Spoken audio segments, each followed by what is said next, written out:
भक्तजनों, आज नए साल में बुधवार के दिन श्री कुबेर जी महाराज का ये शक्तिशाली मंत्र सिर्फ एक बार सुनने मात्र से ही आपके यहाँ पूरे वर्ष धन की वर्षा होगी। सभी मनोकामनाएं पूरी होती है, आर्थिक प्रगति में उन्नति होती है, समाज में मान प्रतिष्ठा मिलती है, नौकरी की सभी समस्याएं दूर होती है, आपका सोया हुआ भाग्य चमकता है और सभी काम अनुकूल होते हैं। तो चलिए शुरू करते हैं कुबेर जी का यह सबसे शक्तिशाली पावरफुल मंत्र। ओम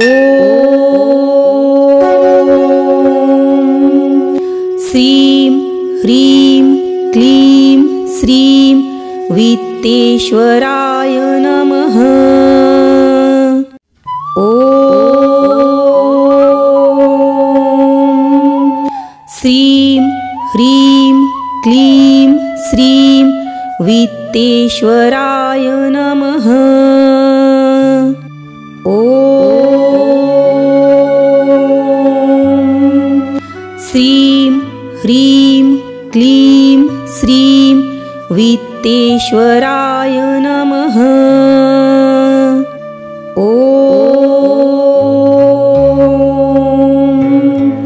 श्रीं ह्रीं क्लीं श्रीं वित्तेश्वराय नमः। ओम श्रीं ह्रीं क्लीं श्रीं वित्तेश्वराय नमः। ओम श्रीं ह्रीं क्लीं श्रीं वित्तेश्वराय नमः। ओम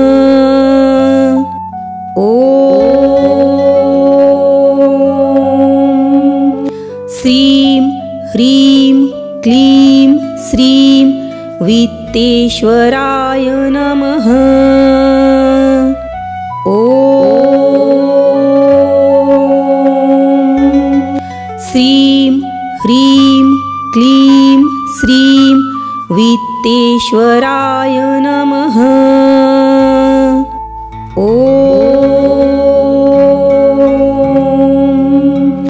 श्रीं ह्रीं क्लीं श्रीं वित्तेश्वराय नमः। ओम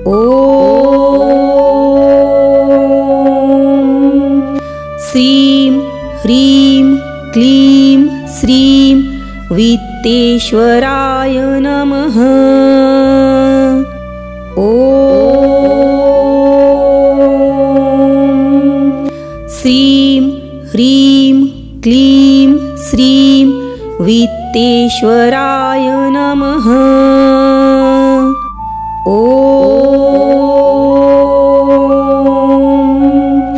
श्रीं ह्रीं क्लीं श्रीं वित्तेश्वराय नमः।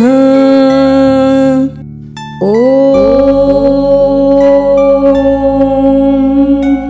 श्रीं ह्रीं क्लीं श्रीं वित्तेश्वराय नमः। ओम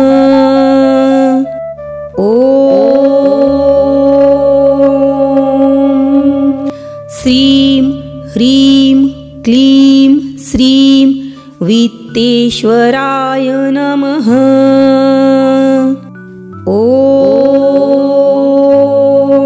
ओम श्रीं ह्रीं क्लीं श्रीं वित्तेश्वराय नमः।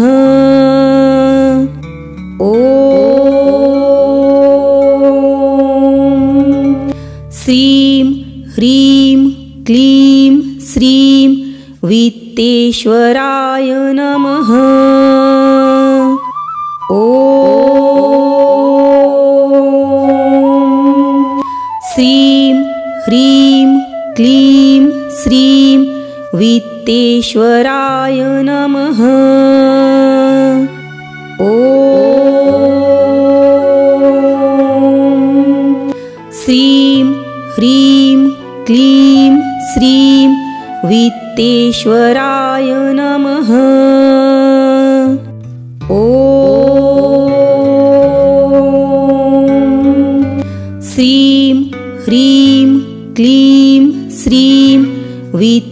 वित्तेश्वराय नमः।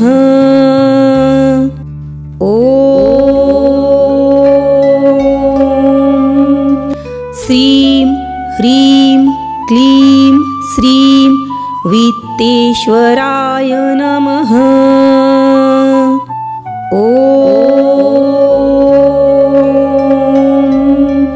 श्रीं ह्रीं क्लीं श्रीं वित्तेश्वराय नमः।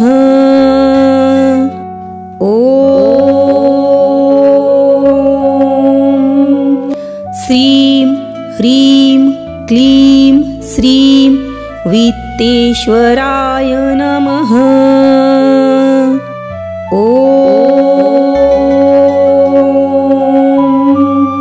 श्रीं ह्रीं क्लीं श्रीं वित्तेश्वराय नमः।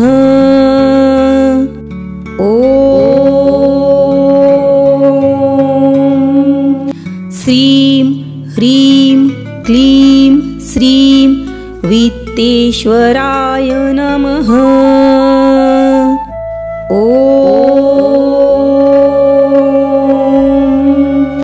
श्रीं ह्रीं क्लीं श्रीं वित्तेश्वराय नमः।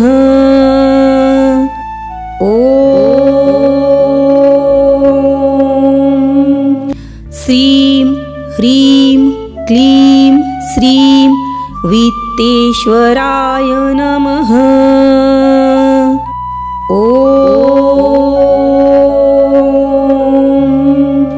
श्रीं ह्रीं क्लीं श्रीं वित्तेश्वराय नमः।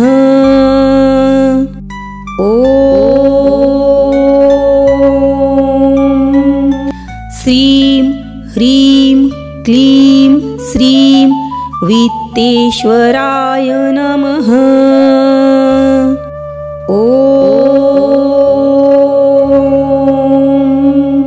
श्रीं ह्रीं क्लीं श्रीं वित्तेश्वराय नमः।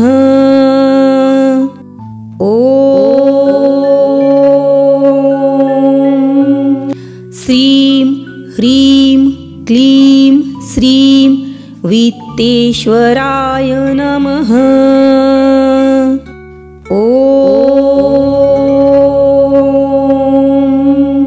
श्रीं ह्रीं क्लीं श्रीं वित्तेश्वराय नमः।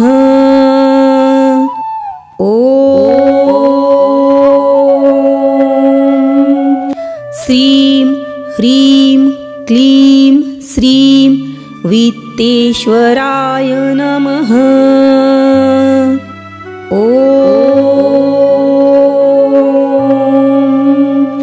श्रीं ह्रीं क्लीं श्रीं वित्तेश्वराय नमः।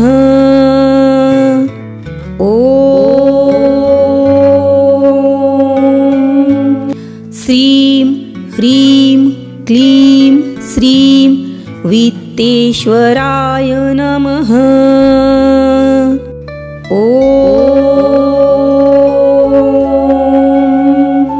श्रीं ह्रीं क्लीं श्रीं वित्तेश्वराय नमः।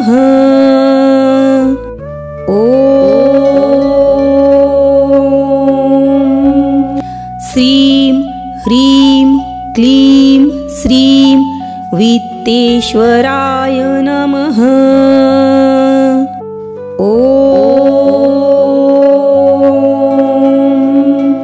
श्रीं ह्रीं क्लीं श्रीं वित्तेश्वराय नमः।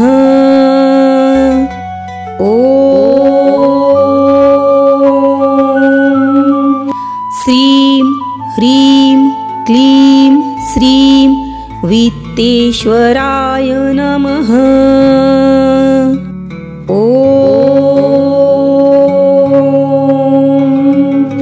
श्रीं ह्रीं क्लीं श्रीं वित्तेश्वराय नमः।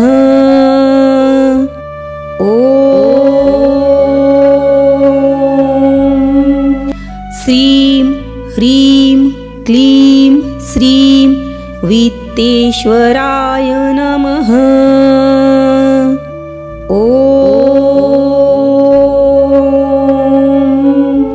श्रीं ह्रीं क्लीं श्रीं वित्तेश्वराय नमः।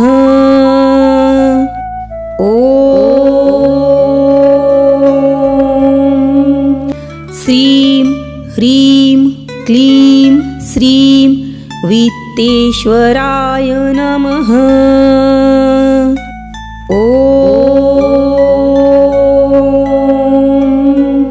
श्रीं ह्रीं क्लीं श्रीं वित्तेश्वराय नमः।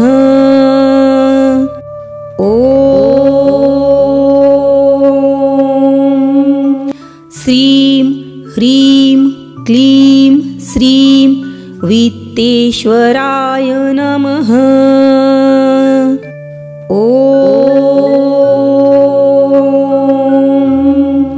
श्रीं ह्रीं क्लीं श्रीं वित्तेश्वराय नमः।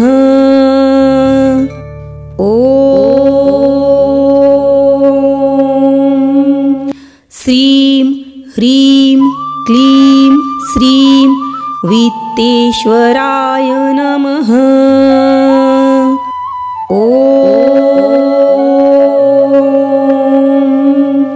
श्रीं ह्रीं क्लीं श्रीं वित्तेश्वराय नमः।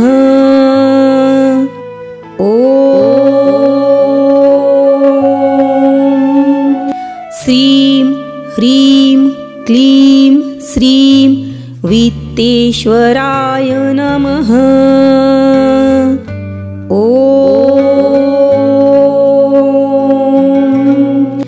श्रीं ह्रीं क्लीं श्रीं वित्तेश्वराय नमः।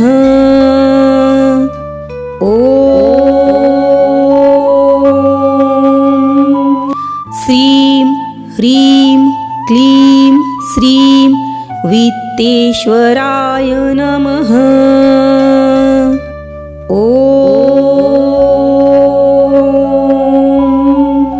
श्रीं ह्रीं क्लीं श्रीं वित्तेश्वराय नमः।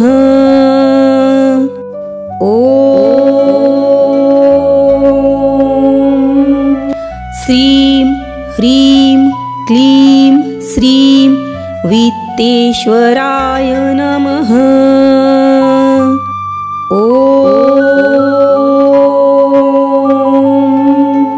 श्रीं ह्रीं क्लीं श्रीं वित्तेश्वराय नमः।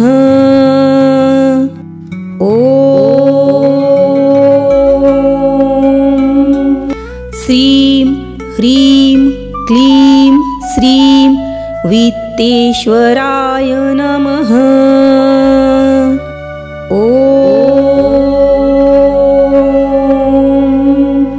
श्रीं ह्रीं क्लीं श्रीं वित्तेश्वराय नमः।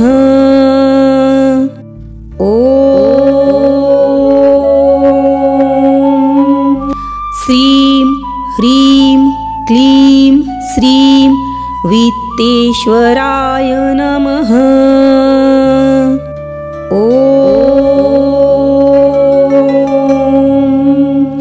श्रीं ह्रीं क्लीं श्रीं वित्तेश्वराय नमः।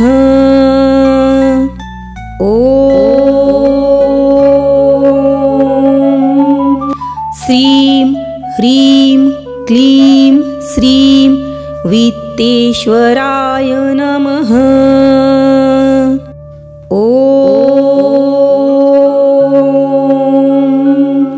श्रीं ह्रीं क्लीं श्रीं वित्तेश्वराय नमः।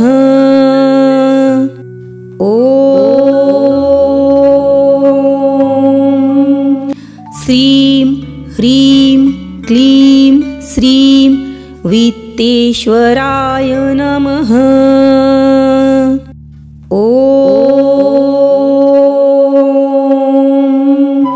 श्रीं ह्रीं क्लीं श्रीं वित्तेश्वराय नमः।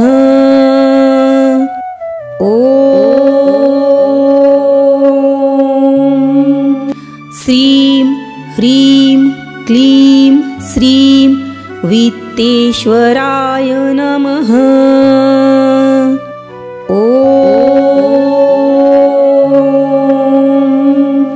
श्रीं ह्रीं क्लीं श्रीं वित्तेश्वराय नमः।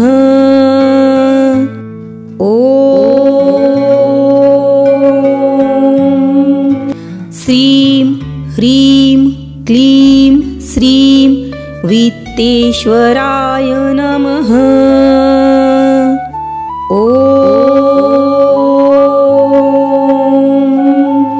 श्रीं ह्रीं क्लीं श्रीं वित्तेश्वराय नमः।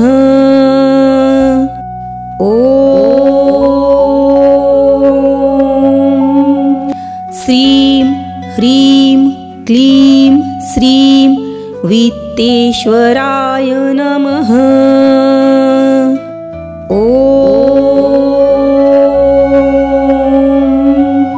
श्रीं ह्रीं क्लीं श्रीं वित्तेश्वराय नमः।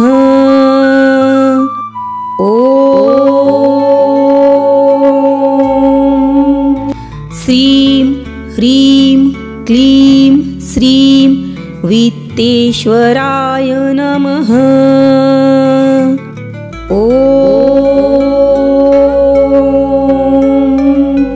श्रीं ह्रीं क्लीं श्रीं वित्तेश्वराय नमः।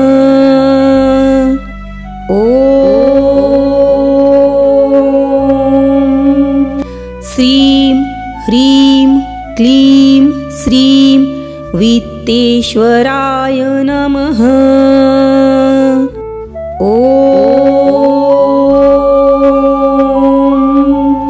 श्रीं ह्रीं क्लीं श्रीं वित्तेश्वराय नमः।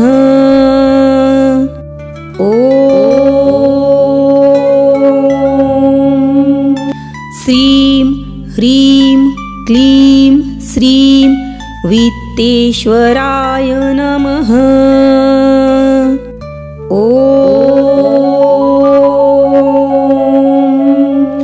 श्रीं ह्रीं क्लीं श्रीं वित्तेश्वराय नमः।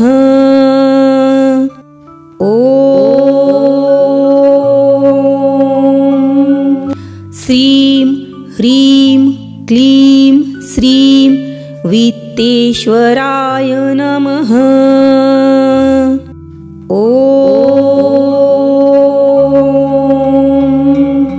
श्रीं ह्रीं क्लीं श्रीं वित्तेश्वराय नमः।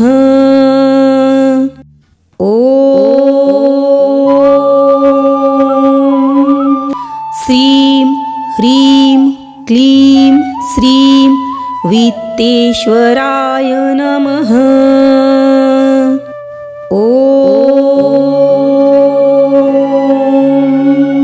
श्रीं ह्रीं क्लीं श्रीं वित्तेश्वराय नमः।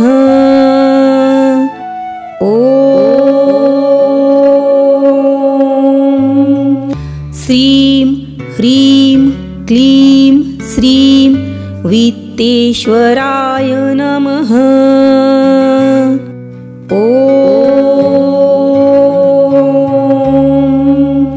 श्रीं ह्रीं क्लीं श्रीं वित्तेश्वराय नमः।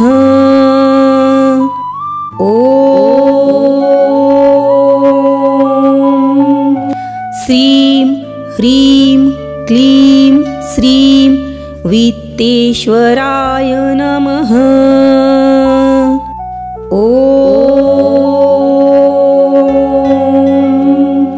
श्रीं ह्रीं क्लीं श्रीं वित्तेश्वराय नमः।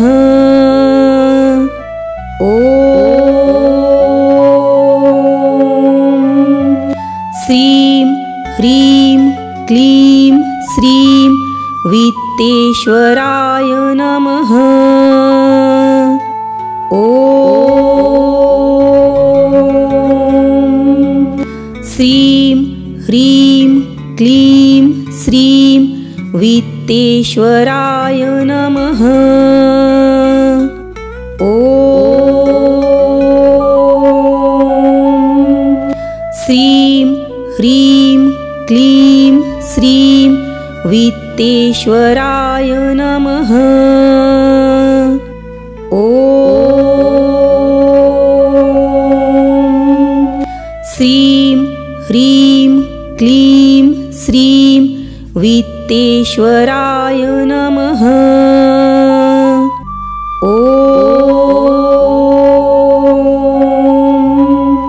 श्रीं ह्रीं क्लीं श्रीं वित्तेश्वराय नमः। ॐ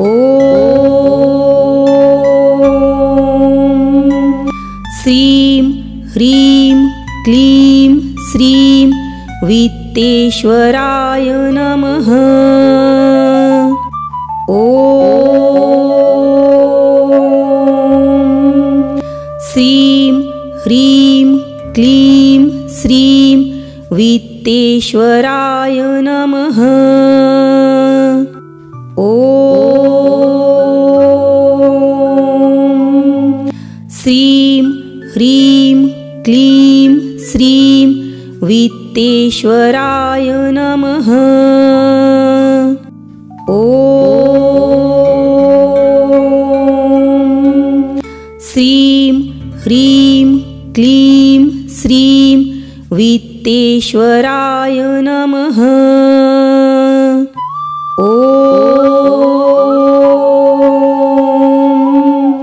श्रीं ह्रीं क्लीं श्रीं वित्तेश्वराय नमः।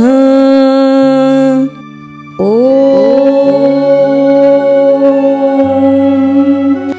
श्रीं ह्रीं क्लीं श्रीं वित्तेश्वराय नमः।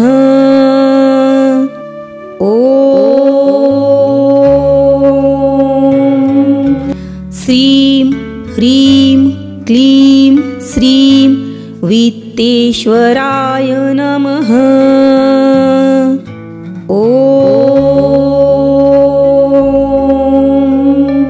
श्रीं ह्रीं क्लीं श्रीं वित्तेश्वराय नमः। ॐ श्रीं ह्रीं क्लीं श्रीं वित्तेश्वराय नमः। ॐ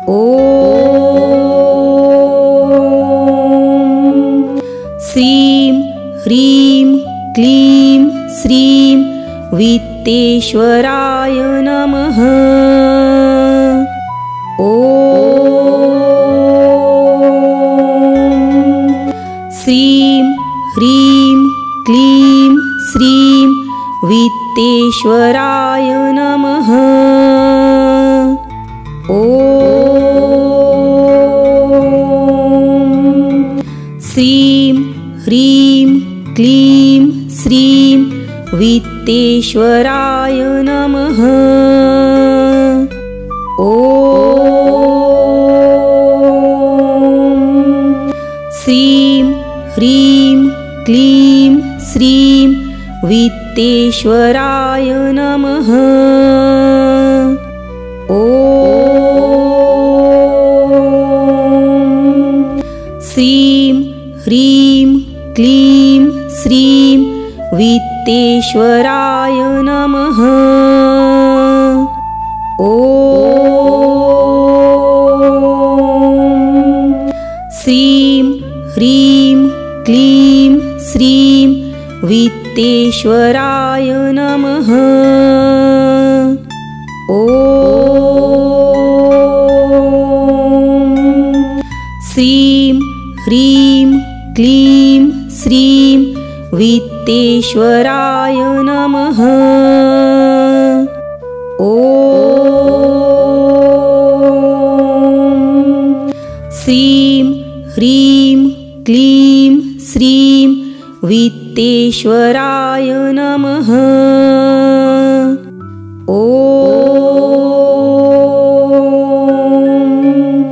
श्रीं ह्रीं क्लीं श्रीं वित्तेश्वराय नमः।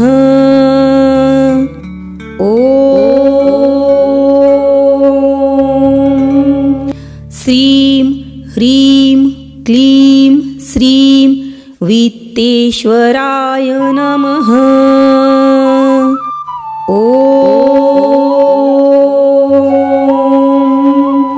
श्रीं ह्रीं क्लीं श्रीं वित्तेश्वराय नमः।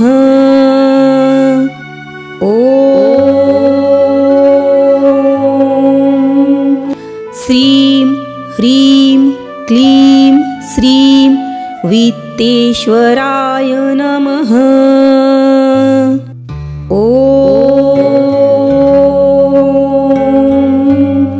श्रीं ह्रीं क्लीं श्रीं वित्तेश्वराय नमः।